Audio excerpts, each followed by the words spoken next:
मित्रों नमस्कार, मैं GSL पांडे आज आपके लिए हिंदी विषय में अति लघु उत्तरीय प्रश्न लेकर आया हूँ। DLED के सभी छात्र अध्ययन करें। जो भी छात्र SSDC के व्हाट्सएप पे जुड़े हुए हैं वे निश्चित रूप से अध्ययन किया करें और ध्यान दें, आपके लिए ये बहुत ही इम्पोर्टेंट क्वेश्चन है, बहुत आवश्यक प्रश्न है।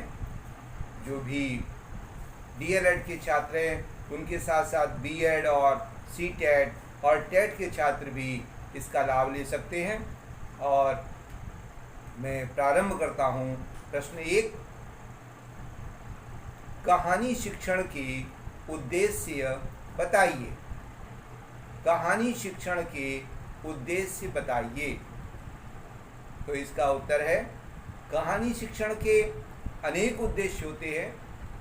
उनमें से कुछ उद्देश्य आपके सम्मुख रख रहा हूँ।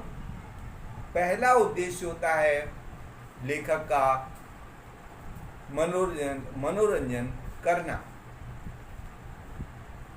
दूसरा, विचारों की क्रमबद्ध प्रस्तुति। तीसरा उद्देश्य है कल्पना शक्ति का विकास करना। इन सभी उद्देश्यों को प्राप्त करने के पीछे छात्र को विकसित करना है, छात्र का ही मनोरंजन कराना है, छात्र में ऐसी योग्यता उत्पन्न करना है कि वो अपने विचारों को क्रमबद्ध ढंग से प्रस्तुत कर सके और छात्र में ही कल्पना शक्ति का विकास करना भी अध्यापक का उद्देश्य होता है। प्रश्न दूसरा है, मूल स्वर कितने हैं? तो ध्यान दीजिए, यह वर्णमाला से संबंधित प्रश्न है। मूल स्वर 5 होते हैं।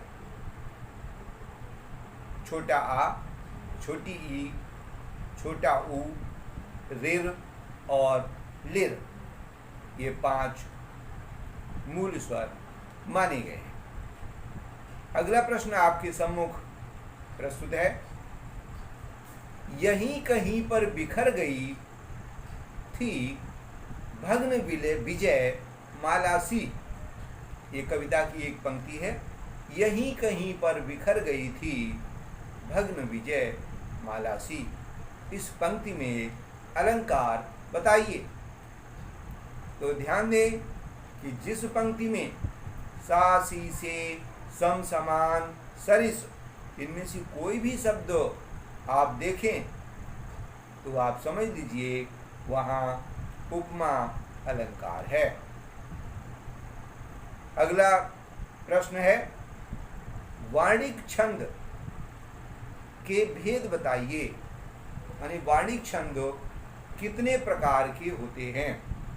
तो इसका सही उत्तर है, वार्णिक छंद 2 प्रकार के होते हैं, साधारण छंद और दंडक छंद। साधारण छंद वे होते हैं जिनमें 26 वर्ण से कम वर्ण होते हैं और दंडक छंद वे होते हैं जिनमें 26 से अधिक वर्ण होते हैं। अगला प्रश्न आपके सम्मुख है, लक्षणा शब्द शक्ति की विशेषता बताइए। शब्द शक्तियां पहले समझ लें। शब्द शक्तियां 3 होती हैं, अभिधा, लक्षणा और व्यंजना। यहाँ पर लक्षणा शब्द शक्ति के विषय में पूछा गया है। उसकी विशेषता है कि लक्षणा में किसी भी वाक्य में 2 अर्थ प्रकट होते हैं। जैसे मोहन ने 2 शेर पाल रखे हैं, इसके 2 अर्थ प्रकट होते हैं। पहला अर्थ तो यह है कि मोहन के पास 2 शेर हैं जो जंगली पशु हैं, खतरनाक है, साहसी है। जैसा कि शेर होता है वो पशुओं की ओर इशारा है। और दूसरा अर्थ उसका ये है कि मोहन के पास दो बहादुर व्यक्ति हैं जो शेर जैसा साहस रखते हैं, शेर जैसा पराक्रम रखते हैं। इस प्रकार के दो मनुष्य उसने अपनी सुरक्षा के लिए रख रखे हैं। इस प्रकार भी इसका एक अर्थ प्रकट होता है। अगला प्रश्न है, संचारी भावों की संख्या कितनी होती है? यह रस के अंग से संबंधित प्रश्न है। रस के 4 अंग होते हैं, विभाव, अनुभाव, स्थायी भाव और संचारी भाव। तो संचारी भावों की संख्या पूछी गई है। इसका सही उत्तर है संचारी भावों की संख्या 33 निश्चित की गई है। जैसे गर्व, ग्लानि, जड़ता, चपलता, कंपन आदि। अगला प्रश्न आपके सम्मुख है।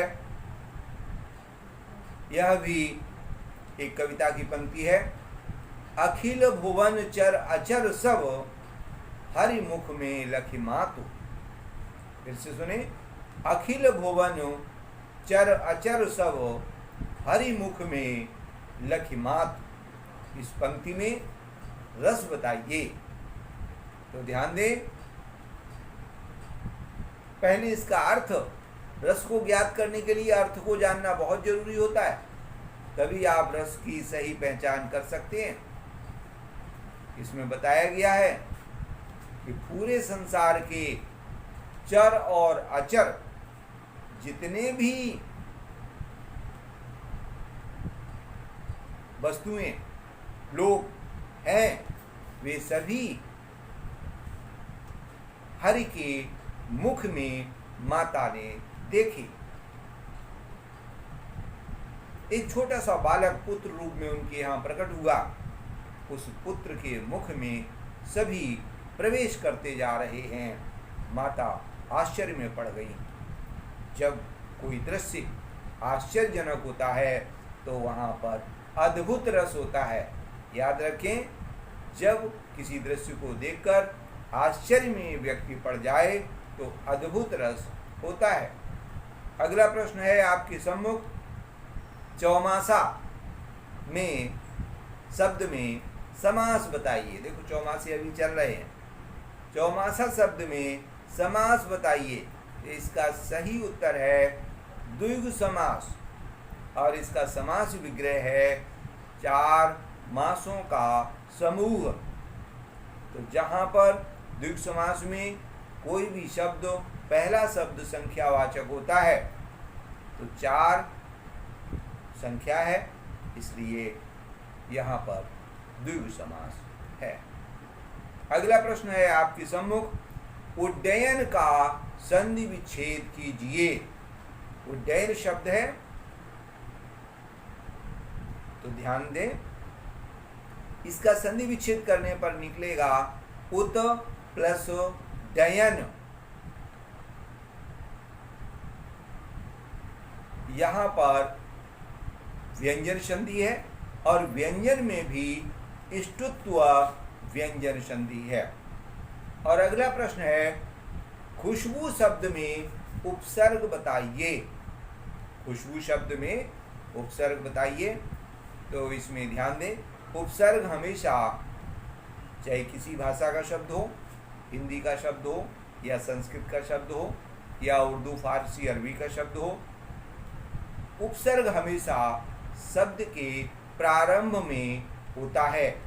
तो प्रारंभ में शब्द है खुश। खुश प्लस बू, 2 शब्दों से यह बना है।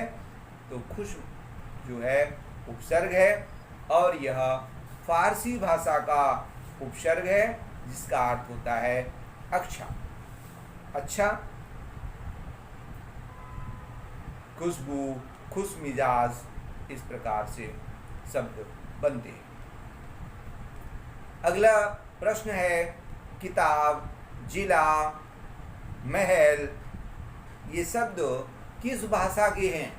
इन शब्दों को पहचानना है। किताब, जिला, महल आदि शब्द। तो ध्यान दें, ये भी शब्द अरबी भाषा के हैं और हिंदी में इन्हें अपना लिया गया। अगला प्रश्न आपके सम्मुख है, संकर शब्द से आप क्या समझते हैं? तो इसका सही उत्तर है, दो भाषाओं से मिलकर बना शब्द संकर शब्द कहलाता है। कोई शब्द जब दो भाषाओं को जोड़कर, दो भाषा के शब्दों को जोड़कर कोई पद बनाया जाता है तो वह संकर शब्द हो जाता है।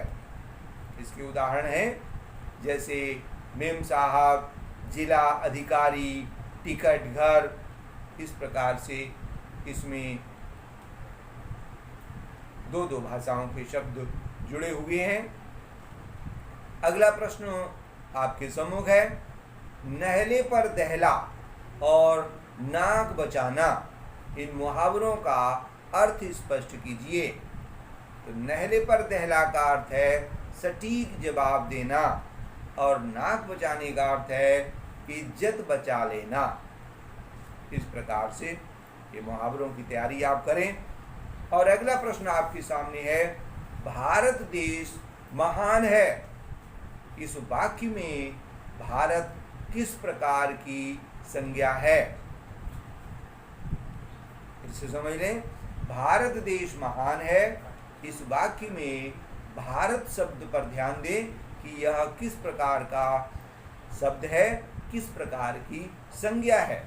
तो इसका सही उत्तर है भारत, चूंकि नाम है देश का इसलिए यह व्यक्तिवाचक संज्ञा कहलाएगा। और अगला प्रश्न है, यह भी कविता की एक पंक्ति है, जिसको निज गौरव तथा निज जाति पर अभिमान है, वह नर नहीं नर पशु निरा और मृतक समान है। इसे समझ लें, जिसको निज गौरव तथा निज जाति पर अभिमान है, वह नर नहीं नर पशु निरा और मृतक समान है। इन पंक्तियों के रचयिता आपको बताने हैं।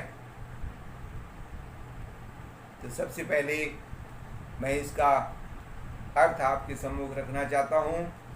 जिस व्यक्ति को अपने गौरव की चिंता नहीं है, अपने गौरव का ध्यान नहीं है और अपनी जाति पर भी जो अभिमान नहीं करता है, वह मनुष्य नहीं है, वह पूरी तरीके से पशु है या मरे हुए के समान है, मृतक व्यक्ति के समान है।